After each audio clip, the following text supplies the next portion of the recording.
RER, information. Et nous retrouvons tout de suite le journal présenté par Éric Michel. Bonjour. Bonjour à tous. Première conférence de presse du président de la République hier soir devant 400 journalistes à l'Élysée. Un premier grand oral de 2h25. Faire de la pédagogie de l'action engagée depuis 6 mois. Convaincre les Français que tout ce qui a été fait répond à une double exigence, cohérence et justice. Le chef de l'État maintient le cap. Nous vivons bien plus qu'une crise. Nous vivons un changement du monde. C'est pourquoi depuis 6 mois, j'ai fait mes choix et je m'y tiens sans avoir à prendre je ne sais quel tournant, je ne sais quel virage, car ces choix sont conformes à mes engagements, à mes principes et surtout aux intérêts de la France. François Hollande a fait comprendre et a dit comprendre l'inquiétude des Français. Il a rappelé sa mission tout en étant très réaliste. Une alternance change le pouvoir, mais elle ne change pas la réalité. Je comprends donc l'inquiétude des Français face à la crise et les doutes qu'ils peuvent eux-mêmes exprimer par rapport à la capacité du politique de la surmonter, cette crise. Mais la seule question qui vaille à mes yeux, la seule, ce n'est pas l'état de l'opinion aujourd'hui, c'est l'état de la France dans 5 ans. Ma mission, elle est simple. C'est de parvenir à redresser la croissance et à réduire le chômage. Et c'est sur ces résultats, ces seuls résultats, que je demande à être jugé par les Français. Le président de la République a réaffirmé que son action répond à une exigence, la justice. Et ma seule boussole, c'est la justice. Justice dans le partage des efforts, de la répartition des revenus et dans l'égal accès de tous aux services publics. C'est injustice que de taxer de la même manière les revenus du capital et ceux du travail. Justice aussi de relever la plus haute tranche du barème de l'impôt sur le revenu à 45% par part de plus de 150 000 euros. Justice de revenir sur un certain nombre de niches fiscales, pas toutes. Justice de revenir aussi sur la réforme de l'impôt sur la fortune, parce qu'il n'était pas compréhensible que les plus gros patrimoines soient favorisés quand tant est demandé à ceux qui n'en ont pas. Justice aussi de solliciter ceux qui gagnent le plus d'1 million d'euros, 75%, au-delà d'1 million d'euros, pour 2 ans seulement. C'est fait. La justice, et je veux m'en expliquer aussi devant les Français, ce n'est pas une mise en accusation de ceux qui ont le plus et qui ont apporté autant qu'il a été possible à leur économie. Ce n'est pas non plus une spoliation que de demander la solidarité. Sur le problème du chômage, François Hollande n'a pas caché la vérité aux Français. Ça va être encore difficile. Nous allons avoir une hausse de chômage continue pendant 1 an.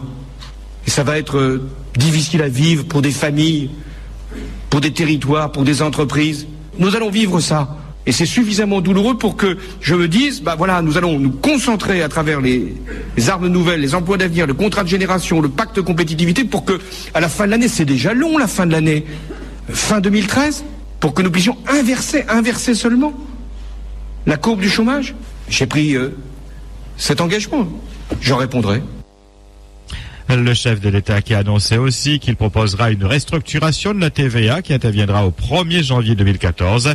La refonte de la TVA permettra de régler une fois pour toutes la question de la TVA dans la restauration. Ce sera 10% au 1er janvier 2014 contre 7% aujourd'hui. Votre question d'actualité aujourd'hui, le président de la République vous a-t-il rassuré hier soir sur l'avenir? Êtes-vous satisfait des 6 premiers mois de la présidence de François Hollande? Avez-vous constaté un changement? Vos réponses sur le www.rea.re. Vos réactions en direct à 9h, 11h et 17h. RER. Chez nous, la conférence économique et sociale se tient aujourd'hui à la Chambre de commerce et d'industrie de la Réunion. Les participants plancheront sur un pré-rapport des services de la préfecture traitant du développement économique et de la création de la valeur, la lutte contre le chômage, le dialogue social et la définition d'une gouvernance pour appliquer la stratégie arrêtée. Plusieurs syndicats, mais aussi le président de région, ont annoncé qu'ils ne participeront pas à ces travaux pour protester notamment contre la fin du bonus COSPAR et le RSTA. Réglons les problèmes du présent avant de penser à demain, lance-t-il. Ces syndicats appellent d'ailleurs à la manifestation ce matin devant les grilles de la CCIR. Le pacte national qui découle du rapport gallois qui a été beaucoup évoqué aussi hier soir lors de la conférence de presse du chef de l'État. Le rapport gallois qui fixe les mesures pour la croissance, la compétitivité et l'emploi n'a pas laissé indifférent les présidents de la Chambre de commerce et de la Chambre des métiers à La Réunion. Ils considèrent qu'il n'est pas adapté au tissu économique réunionnais. Bernard Picardeau, le président de la Chambre des métiers, cite quelques exemples. Par exemple, sur la Banque publique d'investissement, on voit bien que tout compte fait, c'est un outil qui, à mon sens, ne servira pas vraiment à l'accompagnement des TPE.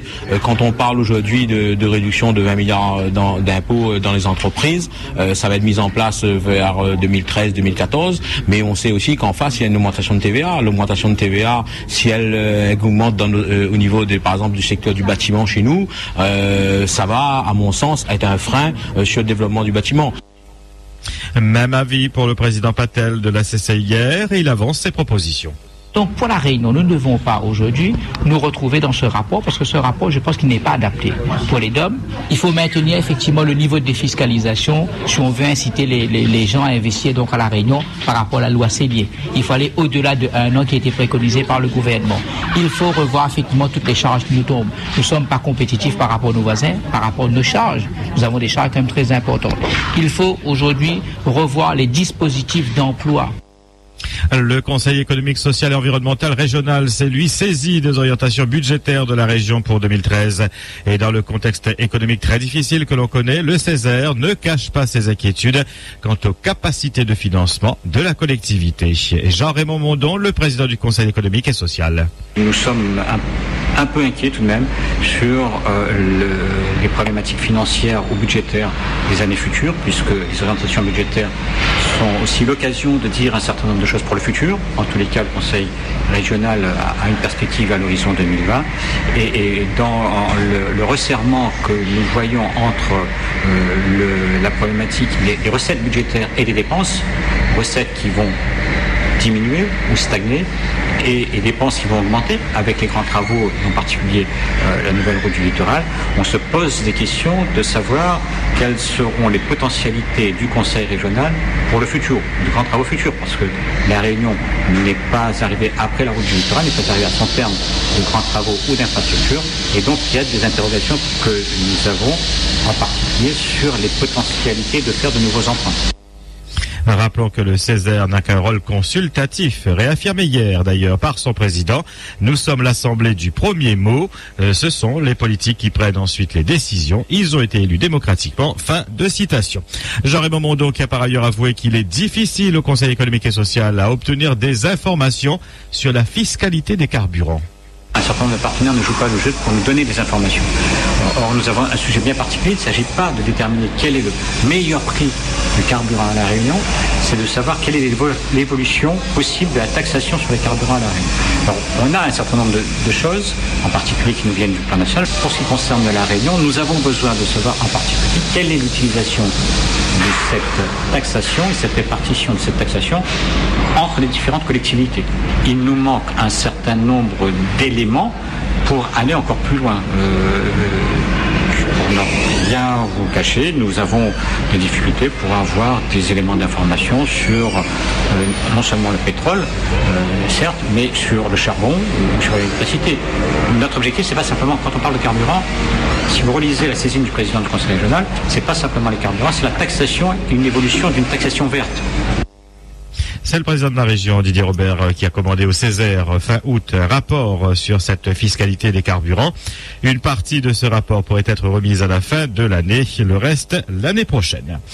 Inquiétude chez les salariés de la SICA Habitat. Le Conseil général a retiré son agrément à cet organisme chargé de rénover les logements insalubres dans le cadre d'un transfert des activités à la nouvelle société publique locale d'aménagement, la SPLA. Les employés craignent des licenciements. Ils sont en grève aujourd'hui. Saint-Paul a signé hier ses premiers emplois d'avenir. 5 jeunes de 16 à 25 ans ont bénéficié de ce nouveau dispositif de lutte contre le chômage, dont 75% de la rémunération sont à la charge de l'État. Un dispositif amené à monter en puissance, puisque, je vous le rappelle, la Réunion a bénéficié d'une première enveloppe de 5000 contrats. RER. 21e édition de la fête de la science à partir d'aujourd'hui et jusqu'à samedi. L'événement est parrainé cette année par Jamie Gourmaud, l'animateur de C'est pas sorcier. 4 jours pour susciter la rencontre entre le public et les chercheurs, ingénieurs et techniciens. Différentes manifestations sont prévues dans toute l'île, surtout en milieu scolaire, et aussi un grand village de la science au parc des expositions à Saint-Denis. RER. 8h10 sur RER, c'est le point final à cette édition RS58. Merci de votre fidélité. Bonne journée. RER, la radio qui vous transporte sur toute l'île.